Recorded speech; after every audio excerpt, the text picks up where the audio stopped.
আব্বার খবর তুমি রেখেছো? তোমার আব্বার খবর তুমি রেখেছো? তোমার আব্বার খবর রাখা এটা হলো বিররুল ওয়ালিদাইনি ইহসানা, ঠিক কিনা বলেন? পিতামাতার সাথে সৎ আচরণ করা এটাও একটা অংশ, ঠিক কিনা?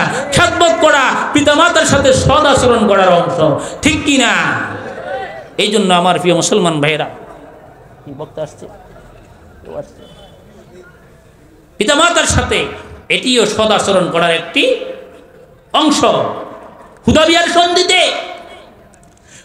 সন্ধি যখন হয়ে গেল, হুদাবিয়া কালে রাহমাতুল্লিল আলামিন 1400 সাহাবী নিয়ে উমরা করার জন্য আসলেন আবওয়া নামক স্থানে। কোথায়? আবওয়া নামক স্থানে আসার পরে রাহমাতুল্লিল আলামিন 1400 সাহাবীর দিকে তাকায় বললেন, হে সাহাবীরা, তোমরা এখানে একটু দাঁড়াও। সামনে যে উঁচু জায়গাটা দেখা যায় এটা আমার মার কবর, এটা আমার মায়ের কবর। কার কবর? আমার মায়ের কবর। তবে তোমরা কেউ কান্নাকাটি করিও না, আমি আমার মায়ের কবরটা একটু জিয়ারত করি।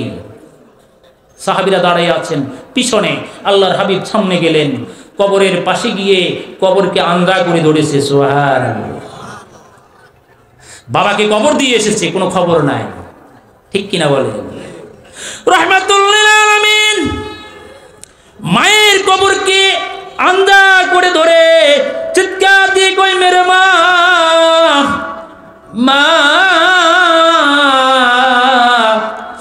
তোমার কোনো খেদমত আমি করতে পারি নাই। অন্য রেওয়াতে আছে আল্লাহ তাআলা সাহাবীদের সামনে আকাশের দিকে হাত উঠায় কয়, আল্লাহ তুমি যদি অর্ডার করো আমি আমার মা হযরতি আমেনার কবরটা একটু জিয়ারত করতে চাই। জিবরাইল চলে আসলেন। জিবরাইল এসে কয়, ইয়া রাসূলুল্লাহ, আল্লাহ হুকুম করেছে আপনার মায়ের কবর জিয়ারত করার জন্য। আল্লাহর হাবিব মায়ের কবরকে আন্দাজ করে ধরে চোখের পানি আর ধরে রাখতে পারলেন না, চোখের পানি ছেড়ে দিয়ে কবর আন্দাজ করে ধরে কই, মা, খেদমত করতে পারলাম না, ভাবছিলাম আমি বড় হব তোমারকে খেদমত করব, তোমার পাশে থাকব।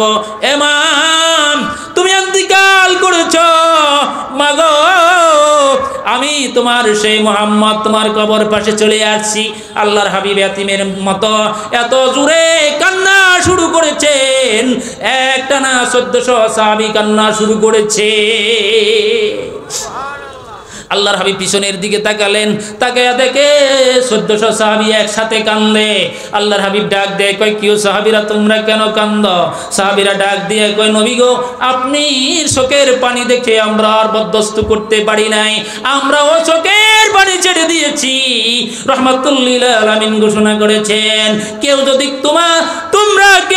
তোমার বাবার কবরের পাশে গিয়ে যদি কান্নাকাটি করা চোখের পানি ছেড়ে দাও, আল্লাহ রাব্বুল আলামিন তোমার চোখের পানির বিনিময়ে তোমার বাবার মায়ের কবরের আযাব মাফ করে দেয়। এই জন্য আমার ভাইয়েরা, বাবার সাথে মায়ের সাথে সুন্দর আচরণ করা লাগবে। বাবার সাথে মায়ের সাথে সুন্দর আচরণ করা লাগবে। জোরে কোন ঠিক কিনা? সরা মুরুপ্রাণে রাহমাতুল্লিল আলামিন গোশত বন্টন করে কাতারে গোশত বন্টন করে। এই মুহূর্তে একজন বুড়ি লাঠির ভিতরে বর করে দাঁড়িয়ে আছে। আল্লাহর হাবিব হঠাৎ সেই দিকে নজর পড়লে বুড়িকে জড়াইয়ে ধরলেন। বুড়িকে জড়াইয়ে ধরে রাহমাতুল্লিল আলামিন বুড়িকে জড়াইয়ে ধরে একেবারে জড়াইয়ে ধরে নিয়ে আসলেন। নিয়ে আনে একটা রাহমাতুল্লিল আলামিনের কাদের চাদরটা বিছাইয়া দিলেন। বুড়িও এমন বুড়ি, আল্লাহর হাবিবের চাদরের ভিতরে বসে গেলেন। আল্লাহর হাবিবের চাদরের ভিতরে বসে যাওয়ার পরে সাহাবীরা ডাক দিয়ে কই, রাহমাতুল্লিল আলামিন যেই চাদরের ভিতরে জিবরাইল বসার চেষ্টা করলো না, যেই চাদরের ভিতরে জিবরাইল বসার চেষ্টা করে না, সেই চাদরের ভিতরে কোথায় বুড়ি এই চাদরের ভিতরে বসে গেছে। আল্লাহর হাবিব চোখের পানি ছেড়ে দিয়ে ডাক দিয়ে কয়, সাহাবীরা রে, এই তো সাধারণ বুড়ি না, এ তো হলো আমার মা হালিমাতুস সাদিয়া। তোমরা জানো আমি আমার মায়ের দুধ খাইতে পারি নাই, আমি আমার মা এই হালিমাতুস সাদিয়ার দুধ খেয়ে বড় হয়েছি। সুবহানাল্লাহ। আপন মা জানি থাকলে মুহাম্মদ রাসূলুল্লাহ সাল্লাল্লাহু আলাইহি সাল্লাম কি করতেন? আমার ভাইয়েরা, আমার সময় শেষ হয়ে গেছে, আরো আগে আমি আপনাদের খেদমতে এই কথা বলিয়ে শেষ করব। রাহমাতুল লিল আলামিন তাফসীরুল কোরআন মাহফিল শুরু করলেন। প্যান্ডেলের ভেতরে কোনো জায়গা নাই, কয়েকজন সাহাবী প্যান্ডেলের পাশে দাঁড়িয়ে আছে। কোথায় দাঁড়িয়ে আছে? জোরে বলেন কোথায়? আপনারা ঘুমাইছেন? কবরে ওয়াজ করি কোনো লাভ আছে? কবরের পাশে, প্রিয় কবর ভাইয়েরা আমার, আপনারা কোরআন শরীফ পড়লে এই লাভ সেই লাভ, এই ওয়াজ কবরের পাশে করলে কোনো লাভ আছে? আল্লাহর হাবিব রাহমাতুল লিল আলামিন দেখলেন কয়েকজন সাহাবী দাঁড়িয়ে আছে, তার ভিতরে একজন হযরত জারির আর একজন হযরত মেকদাদ দাঁড়িয়ে আছেন। সুবহানাল্লাহ। এই মিয়া, হযরত মেকদাদের লাশ কয়দিন আগে সৌদি আরব এক্সকেভেটর মেশিন দিয়ে উঠাইছেন। 1450 বছর আগে হযরত মেকদাদ ইন্তেকাল করেছেন। 1450 বছর পরেও তার লাশ বালুর নিচে জীবিত পাওয়া গিয়েছে। চিৎকার দিয়ে বলুন সুবহানাল্লাহ। আপনারা কোন কোরআনের মাহফিলে আসছেন? জিন্দা কোরআনের মাহফিলে আসছেন? কোন কোরআন মাহফিলে আসছেন? কোরআন মৃত না জিন্দা? এই কথা বললে তো আমার সময় 2 ঘন্টা লাগবে, আমি সেই দিকে আজকে আলোচনা করব না। হযরত জারির একজনকে করেন, এখানে লিখে দিছে 8:30, এর কয়তক্ষণ পরে তো মাইক চাই দেব। হযরত জারির দাঁড়িয়ে দাঁড়িয়ে খাজুর খাইতেছে, বসার কোনো জায়গা নাই। আল্লাহর হাবিবের কাদের মাথায় এরকম রুমাল থাকতেন। আপনি মনে করেন না আমি একটা লাগাই আইছি, একবার আমার দাওয়াত দিছেন বলে। রাসূল পাক সাল্লাল্লাহু আলাইহি সাল্লামের মাথায় রুমাল থাকতেন। আল্লাহর হাবিব রুমালকে এভাবে মুঠ করে ধরে হযরত জারিরের দিকে নিক্ষেপ করলেন। ইজলিস হাজির সাউব ইয়া জারির, বসার জায়গা নাই, জারিরের চাদরের মধ্যে বসো। কোথায় বসো? জারির কিন্তু দেখছে একদিন জিবরাইল আসছেন, রাহমাতুল লিল আলামিন তার কাদের চাদর বিছিয়ে দিয়েছেন। জিবরাইল কাদের চাদরটা মুখের ভিতরে চুমা খায় আর কয় আকরামাকাল্লাহ ইয়া আকরামতানি ইয়া রাসূলুল্লাহ। আল্লাহু আকবার বলেন। পৃথিবীর কোন মানুষ কি আপনার চাদরে বসতে পারে? আমি জিবরাইল হইতে পারি, আমি আপনার চাদরে বসার ক্ষমতা আমার নাই। দামি ফেরেশতা হতে পারে। অসুবিধা হয় আপনাদের? আওয়াজ দিয়ে বলেন অসুবিধা হয়? জিবরাইল হতে পারি, আপনার চাদরে বসার ক্ষমতা আমার নাই। আপনারা জানেন না এরকম রাহমাতুল লিল আলামিন এই কয়েকদিন পরে তো মেরাজের রাত্রে আসবে, মেরাজের মাস। রাহমাতুল লিল আলামিন উম্মে হানির ঘরে শোয়া। আল্লাহ জিবরাইলকে বললেন আমার বন্ধুকে আমার বাড়িতে নিয়ে আসো। জিবরাইল আসি দেখে রাহমাতুল লিল আলামিন কাবার হাতিমে ঘুমিয়ে আছে অথবা উম্মে হানির ঘরে শুয়ে আছে। জিবরাইল রাহমাতুল লিল আলামিনকে কেমনে ডাক দিবে? দাঁড়িয়ে আছে। হঠাৎ করে ভাবলেন আমি দাঁড়িয়ে আছি কেন? আমার মুখ দিয়ে রাহমাতুল লিল আলামিনের পায়ের ভিতরে যদি চুমা খাই, হয়তো তিনি ঘুম থেকে জাগ্রত হয়ে যাবেন। সুবহানাল্লাহ। জিবরাইল, কেন তুমি আমার পায়ের ভিতরে, তোমার এত দামি ঠোঁট আমার পায়ের ভিতরে লাগিয়েছ? জিবরাইল কয় হুজুর আল্লাহ পাঠাইছে আপনাকে আল্লাহর বাড়িতে যাওয়ার জন্য, আল্লাহ পাঠাইছে, কিন্তু আপনি কাবার হাতিমে ঘুমিয়ে আছেন, কেমনে আপনাকে আমি ঘুম থেকে জাগাবো?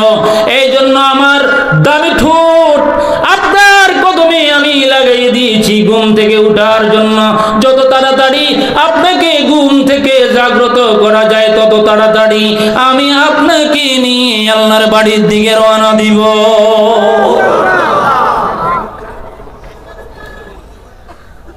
আল্লাহর হাবিব ডাক দিয়ে কয় জিবরাইল, এত দামি ফেরেশতা তুমি, এত দামি ফেরেশতা। জিবরাইল কি বলে শুনেন। জিবরাইল কয় রাহমাতুল লিল আলামিন দামি হতে পারি, সাইয়্যিদুল মালাইকা মালাকা হইতে পারি, ফেরেশতাদের সর্দার হইতে পারি, কিন্তু রহমাতুল লিল আলামিনের পায়ের কাছে জিবরাইলের 2 পয়সার দামও আপনার পায়ের কাছে আমার নাই। কোন নবীর মাজমাতে আপনারা বসছেন? কোথায় বসছেন? হিসাব আছে আপনাদের? কোথায় বসেছেন?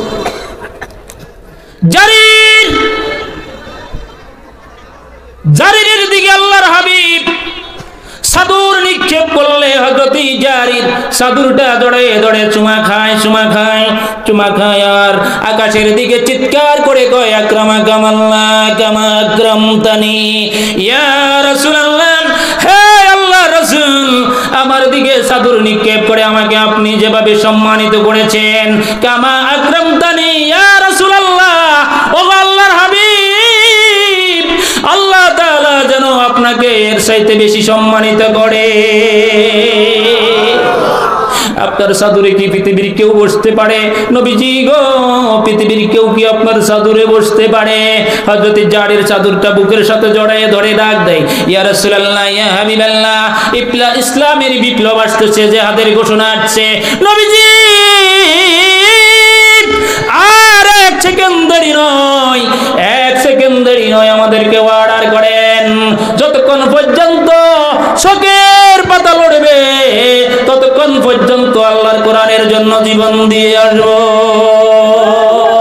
আল্লাহু আকবার। ইসলামের জন্য জীবন দিতে রাজি আছেন কে কে?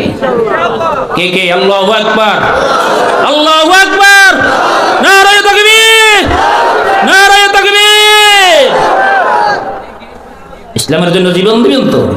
জীবন দেওয়া লাগবে না। এখন জীবন দেওয়ার চাইতে সহজ পন্থা আসছে। আপনার হাতে একটা সিল থাকবে, সামনে একটা ব্যালট থাকবে।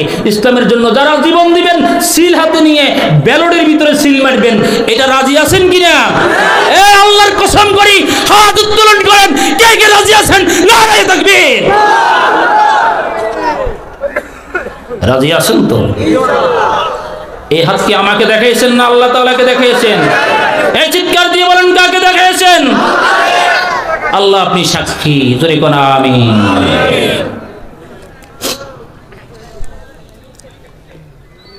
আমার ভাইরাম, হযরত জারির ডাক দিয়ে কই, নবীজি গো, আর দেরি করব না, ঘোষণা করে দেন, অর্ডার করে দেন, কোন দিকে যাওয়া লাগবে। আল্লাহর হাবিব বলে দিলেন, যাও যাও যাও যাও যাও, অপেক্ষা করো, জিহাদে যেতে হবে। আল্লাহর রাসূলের সাহাবী হযরত জারির ওই যুদ্ধে গিয়ে যুদ্ধ করতে করতে করতে করতে শাহাদাত বরণ করলো। রাহমাতুল লিল আলামিন হযরত জারিরের লাশ নিজ হাতে কবরের ভিতরে রাখলেন। রাহমাতুল লিল আলামিন কবরের ভিতরে নেমে চোখের পানি, কবরের ভিতরে চোখের পানি কবরের ভিতরে ছেড়ে দিলেন। জারিরের গায়ের ভিতরে রাহমাতুল লিল আলামিনের চোখের পানি জারিরের গায়ের ভিতরে পড়ে। আল্লাহর হাবিব ডাক দিয়ে কই, আল্লাহ, রাহমাতুল লিল আলামিনের চোখের পানি জারিরের গায়ে পড়েছে। আল্লাহ তাআলা আজকের এখন পর্যন্ত, আমি এই মুহূর্ত পর্যন্ত আমি জারিরের উপরে খুশি আছি। তুমি মেহেরবানি করে জারিরের উপরে খুশি থাকো, জারিরের উপরে খুশি থাকো। সুবহানাল্লাহ। জারিরের উপরে খুশি থাকো। হযরত জারিরের অবস্থা দেখে সাহাবা আজমাইন হযরত জারিরের দিকে তাকাইয়া, আকাশের দিকে তাকাইয়া সাহাবীরা চিৎকার করে, না না, আল্লাহ রাসূল, আজকে জারিরের এই লাশ যদি জারিরের না হইয়া আমাদের মতো একজন সাহাবীর আমার লাশ যদি হইতো, আমি আল্লাহ তাআলার কাছে কত শুকরগুজার করতাম, কত শুকরগুজার করতাম। বন্ধুরা আমার, রাহমাতুল লিল আলামিন ঘোষণা করেছেন, হে মুসলমানেরা, রাহমাতুল লিল আলামিন ঘোষণা করেছেন, হে রাসূলের উম্মতেরা, তোমার নবী ঘোষণা করেছে, একটা মানুষ ইসলামের জন্য, কোরআনের জন্য জীবন দিলে তিনি কত তাড়াতাড়ি জান্নাতে যাবে। শুনেন, রাহমাতুল লিল আলামিন বলেন, একটা পিঁপড়া কামড়াইলে দংশিত স্থানে তার ব্যথা যতক্ষণ থাকে, একজন শহীদের চাইতে তাড়াতাড়ি জান্নাতে যাবে। হযরত জারিরকে দাফন করে কাফন পরে দাফন করে মাটি চাপা দিয়ে রহমাতুল্লিল আলামিন হযরত জারিরকে ডাক দিয়ে জিগায়, জারির, আল্লাহ তোমার সাথে কিরকম আচরণ করেছে? অথবা হযরত জারিরকে আল্লাহ রাসূল ডাক দিয়ে কই, জারির, আল্লাহ তোমার সাথে কিরকম আচরণ করেছে? হযরত জারির কি জবাব দেয় শুনেন। হযরত জারির বলেন, ইয়া রাসূলুল্লাহ, ইয়া হাবিবাল্লাহ, আপনি যখন আমাকে মাটি দিয়েছেন, আমার কবরের ভিতরে কে যেন এই খুরমা খাজুর এনে আমার কবরের ভিতরে, আমার মুখের ভিতরে দেয়, আর আমি ওই কবরের ভিতরে জান্নাতের খুরমা খাজুর কবরের ভিতরে খাই। আল্লাহর হাবিব ডাক দিয়ে বলেন, সাহাবীরা রে, আমার জারির জান্নাতের ভিতরে খুরমা খাজুর খায়। এ সাহাবীরা, তিনি যে সেই দিন মাহফিলের পাশে দাঁড়াইয়া বলেছিলেন, আল্লাহ লা কানাত, আমার নবীজি গো, আমার হাতে যে খাজুর, আল্লাহর কসম করি বলি, ইসলামের পক্ষে বিজয় না আসলে আমার খাজুর আমি আর মুখে দিব না। আল্লাহর হাবিব সাল্লাল্লাহু আলাইহি ওয়াসাল্লাম বলেন, সাহাবীরা রে, হযরত জারির আল্লাহর কসম করি খাজুর খাওয়া বন্ধ করেছে, জিহাদের জমিনে জাফাই করেছে। আল্লাহ এই শহীদকে জান্নাতের ভিতরে খুরমা খাজুরের ব্যবস্থা করে দেয়, আর জান্নাতের ভিতরে জারির খুরমা খাজুর খায়। সুবহানাল্লাহ, সুবহানাল্লাহ কোন আমার ভাইরা। তাহলে আপনারা তো সেই প্যান্ডেলের ভিতরে বসছেন। আবার অনেকে কয়, কি দরকার ছিল এই দোকান বসার? আমি কই, না, দোকান বসার দরকার ছিল, এই কথা হাদিসের ভিতরে আছে, আপনারা শুনবেন। ওই যে আঙ্গুলের দোকান, টুপির দোকান, আতরের দোকান, এই যে এগুলি আছে, এটাও হাদিসের মধ্যে আছে। সুবহানাল্লাহ।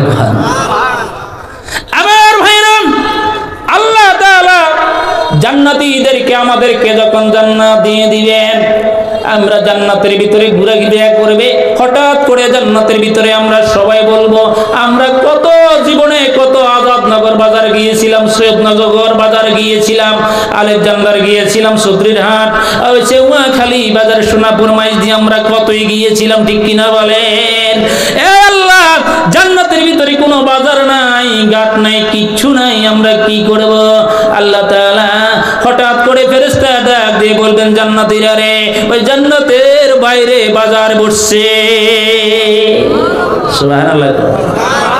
এখন আমি আপনাদেরকে যদি জিজ্ঞাসা করি, এটা কিসের বাগান? এটা কিসের বাগান? এটা জান্নাতের বাগান। জান্নাতের বাইরে কিন্তু দোকান, ঠিক কিনা বলেন? সব জান্নাতীরা জান্নাতের বাইরে বাগান দোকানে যাইবে, যাইয়া দোকানের ভিতরে দেখবে আঙ্গুলি আছে। একজন আরেকজনে কবি, মিয়া জান্নাতের ভিতরে তো আঙ্গুলি আছে, আর আমরা আঙ্গুলি কিনা দরকার কি? আপেল আছে, জান্নাতের ভিতরে তো আরো দামি আপেল আছে, আমরা আপেল কিনার দরকার কি?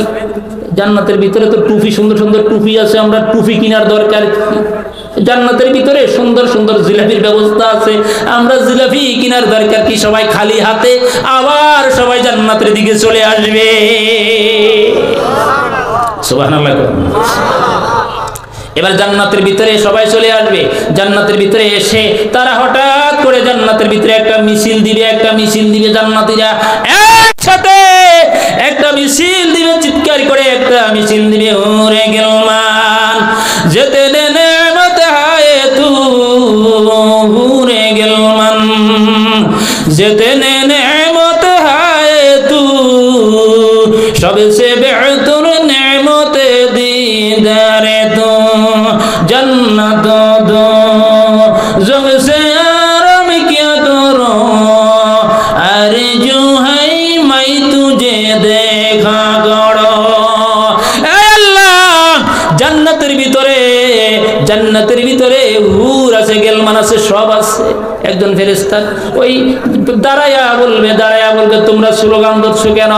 ওরা বলবে, আমরা বাজারে গেছিলাম, বাজারে যাইয়া দেখি বাজারের ভিতরে যা আছে জান্নাতের ভিতরে তা আছে। ফেরেশতা বলবে, তাহলে স্লোগানের দরকার কি? মিছিল মিটিং এর দরকার কি? ঠিক কিনা বলেন? মিছিল মিটিং এর দরকার কি? এবার জান্নাতীরা কইব, একজন জান্নাতী চিৎকার দিয়ে বলবে, এই জান্নাতের ভিতরে সব যদিও থাকে, একটা নাই, সেটা কি? সেটা হলো জান্নাতের ভিতরে যে আল্লাহ তাআলা আমাদেরকে জান্নাত দিয়েছে, জান্নাতের ভিতরে তো সে আল্লাহ তাআলারে দেখতে পাই নাই। জোরে কোন সুবহানাল্লাহ। এখন আপনারা চিৎকার দিয়ে বলেন, জান্নাতের ভিতরে আল্লাহ তাআলাকে দেখতে চান কিনা? চান কিনা? কে কে চান? হাত উঠান, নারে তাকবীর। আল্লাহর ফেরেশতারা দিয়ে বলবে, তোমরা কি জান্নাতের ভিতরে আল্লাহ তাআলাকে চাও? আমরা সবাই বলবো আল্লাহ তাআলাকে চাই। তখনই সবাই মিছিল ধরবে, উপরে গেল মান যেতেনে নেমত হায়ে তু সবসে বরকর নেমতে দিদারে তু। এ জান্নাতের ভিতরে হুর গেল মান, আমরা কিচ্ছু চাই না। জান্নাতের ভিতরে বালাখানা চাই না, জান্নাতের ভিতরে তোমার খাট চাই না, পালং চাই না, জান্নাতের ভিতরে কিচ্ছু চাই না। আল্লাহ জান্নাতের ভিতরে আমরা তোমাকে চাই। লম্বা কথা, আমি সেই দিকে যাব না। জান্নাতের ভিতরে আমরা যখন সবাই চিৎকার করব, মিছিল ধরব, আমরা আল্লাহ তাআলাকে চাই। হঠাৎ আল্লাহ তাআলা জান্নাতের ভিতরে একজন ফেরেশতা আওয়াজ দিবে, আগামীকাল আল্লাহ তাআলা জান্নাতের ভিতরে তোমাদের সাথে দেখা করার জন্য আসবে। এ জান্নাতীরা, ওই মিম্বরের ভিতরে মুহাম্মদুর রাসূলুল্লাহ, তোমাদের নবী মুহাম্মদুর রাসূলুল্লাহ সাল্লাল্লাহু আলাইহি ওয়াসাল্লাম বসা থাকবে। ওই মিম্বরের ভিতরে আরেকজন পয়গম্বর থাকবে, হযরত দাউদ আলাইহিস সালাম। চিৎকার দিয়ে বলেন সুবহানাল্লাহ। হযরত দাউদ আলাইহিস সালাম বসা থাকবে। দাউদ আলাইহিস সালাতু ওয়াস সালাম এভাবে তিনজন যখন এই জান্নাতের ভিতরে তারপরের দিন আসবে, কে কার আগে স্টেজের সামনে বসবে, আল্লাহ তাআলাকে কত কাছের থেকে দেখবে, কত কাছের থেকে আল্লাহ তাআলাকে দেখবে। সবাই পেরেশান হইয়া সবাই আগে ভাগে স্টেজের দিকে ঝাঁপাইয়া বসবে। আল্লাহ দাউদকে ডাক দিয়ে বলবেন, দাউদ রে, জান্নাতের ভিতরে কোরআন তেলাওয়াত শুরু কর। সুবহানাল্লাহ।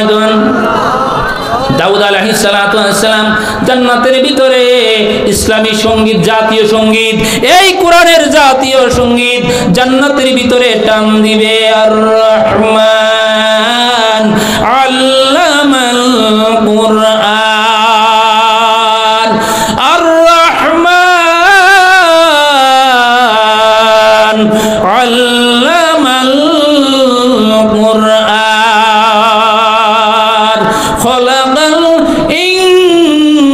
ইনসান আল্লামাহুল বায়ান। এভাবে হযরত দাউদ, লম্বা কথা, দাউদ কোরআন টান দেবে। দাউদের কণ্ঠে, চমৎকার কণ্ঠে কোরআন শরীফ শুনবে।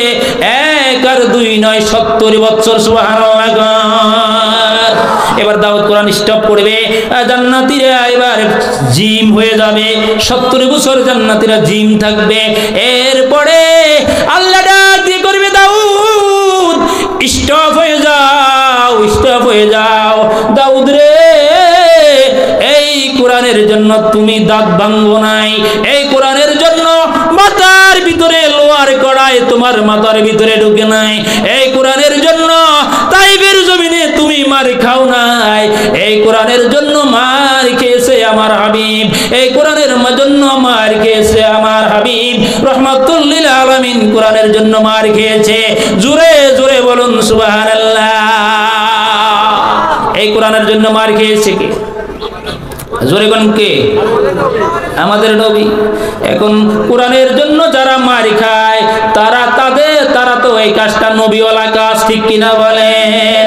এই কোরআনের জন্য যারা জীবন দেয় তারা বুঝতে হবে, কোরআনের জন্য যারা জীবন দেয় তারা শহীদ, ঠিক কিনা বলেন? এটা কোরআনের দাওয়াতের কাজ, এটা কোরআনের কাজ আমার ভাইয়েরা। এবার রাহমাতুল লিল আলামিন শুরু করবেন ইয়াসিন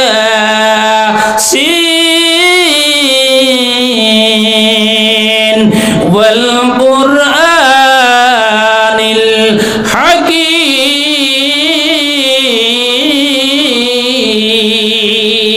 আল্লাহর হাবিব কোরআন তেলাওয়াত করবে, লম্বা ঘটনা। একটানা 70 বছর কোরআন শুনবে, আবার মানুষ জিম হয়ে যাবে 70 বছর। এবার সব মানুষগুলি বলবে, আল্লাহ তোমার হাবিব এই মাত্র কোরআন তেলাওয়াত করেছে। একজন তোমাদের নবী তোমাকে এক আর দুই নয়, কমসে কম 70 বছর তোমাদেরকে কোরআন তেলাওয়াত শুনিয়েছে। এবার আল্লাহ তাআলা বলবেন তোমরা কি আমাকে চাও? আমরা চিৎকার দিয়ে বলবো আল্লাহ আমরা তোমাকে চাই। তখনই আল্লাহ তাআলা বলবেন তাহলে তোমরা এবার আমার কণ্ঠে কোরআন তেলাওয়াত শুনো। সুবহানাল্লাহ। আল্লাহর কণ্ঠে কোরআন তেলাওয়াত শোনার জন্য কে কে রাজি আছেন? হাত জাগায় নারায়ে তাকবীর। আল্লাহর কণ্ঠে কোরআন কত মধুর, আল্লাহর কণ্ঠে কোরআন কত মধুর। আল্লাহ তাআলা সূরা আর রহমান শুরু করবে, আমরা পড়ি আর রহমান আল্লামাল কুরআন। আল্লাহ তাআলা বলবেন না না না, আল্লাহ এভাবে কোরআন তেলাওয়াত করবেন না। আল্লাহ বলবেন আনা রহমান, আমি হলাম রহমান। সূরা জোরে কোন সুবহানাল্লাহ। আনা রহমান আল্লামাল কুরআন। এভাবে কোরআন তেলাওয়াত করবে আল্লাহ তাআলা, কোরআন তেলাওয়াত করবে, কোরআন তেলাওয়াত করবে, কোরআন তেলাওয়াত শুনে এই জান্নাতের ভিতরে মানুষ ছটপট শুরু করবে। এত মধুর তেলাওয়াত, এত মধুর তেলাওয়াত, হঠাৎ আল্লাহ তাআলা কোরআন তেলাওয়াত বন্ধ করে দেবে। বন্ধ করার সাথে সাথে জান্নাতের ভিতরে আওয়াজ শুরু হয়ে যাবে। হুরে গেলমান যেতেনে নেমত হায় তু সবসে বেহতর নেমতে দিদারে তু जन्नत दो जुग से अरब क्या करो आरज़ू है मैं तुझे देखा करो आरज़ू है मैं तुझे देखा करो। আল্লাহ আমাদের আরজু হলো একমাত্র তোমাকে দেখা। আল্লাহ আমরা তোমাকে দেখতে চাই। আল্লাহ বলবেন তোমরা কি আসলে আমাকে চাও কিনা? আমরা সবাই বলবো আসলে আল্লাহ আমরা তোমাকে দেখতে চাই। জোরে বলেন ঠিক কিনা? আমরা বলবো তোমাকে দেখতে চাই। হাদিসে কুরসিতে আল্লাহ তাআলা বলেন, রাসূল ঘোষণা করেছেন, আল্লাহ তাআলা বলবেন আনা উজজাবি, আমি আল্লাহ আজ তোমাদের হয়ে গেলাম। আল্লাহ তাআলা জান্নাতের ভিতরে এরকম হয়ে যাবে প্রজেক্টরের মতো বক্তা এখানে ওয়াজ করে, এরকম দেওয়ালের ভিতরে দেখা যায়। আল্লাহ তাআলা জান্নাতের ভিতরে এরকম ভাবে হয়ে যাবে, জান্নাতীরা ডান দিকে তাকাবে আল্লাহ তাআলাকে দেখবে, বাম দিকে তাকাবে আল্লাহ তাআলাকে দেখবে, পিছনের দিকে তাকালে আল্লাহ তাআলাকে দেখবে, সামনের দিকে তাকালে আল্লাহ তাআলাকে দেখবে, উপরের দিকে তাকালে আল্লাহকে দেখবে, নিচের দিকে তাকালে আল্লাহ তাআলাকে দেখবে। যেই দিকে তাকাবে জান্নাতীরা আল্লাহ তাআলাকে দেখবে। জোরে কোন আল্লাহু আকবার। এই ভাইরা আমরা জান্নাত চাই কি চাই না? এই জান্নাত চাই কি চাই না? মাগনা চাই, মাগনা সঙ্গে কে হাত উঠান নারায়ে তাকবীর। মাগনা 2-3 জন আছে একেবারে মাগনা চাই, একেবারে হাসতা চাই। হ্যাঁ একেবারে হাসতা, আমার তো সময় শেষ। হায় হায় সময় শেষ। মাগনা জান্নাত কি মাগনা চাইতেছেন আপনারা? কিছু কাজ আছে কি নাই? এই যুবকদের কোনো কাজ আছে কি নাই? এই বুড়াদের জন্য কোনো কাজ আছে কি নাই? আমি আপনাদের জন্য আপনাদের খেদমতে সেই মোতাবেক একটি সূরার আয়াত তেলাওয়াত করেছিলাম সূরা বনী ইসরাঈল থেকে। ওয়াজা রাব্বুকা আল্লা তা'বুদু ইল্লা ইয়্যাহু ওয়া বিল ওয়ালিদাইনি ইহসানা। আল্লাহ তাআলার ইবাদতের পরে আল্লাহ তাআলা সেকেন্ড পর্যায়ে একটা দায়িত্ব তোমাদের উপরে অর্পণ করেছে, সেটা হলো পিতা মাতার সাথে সদাচরণ করা।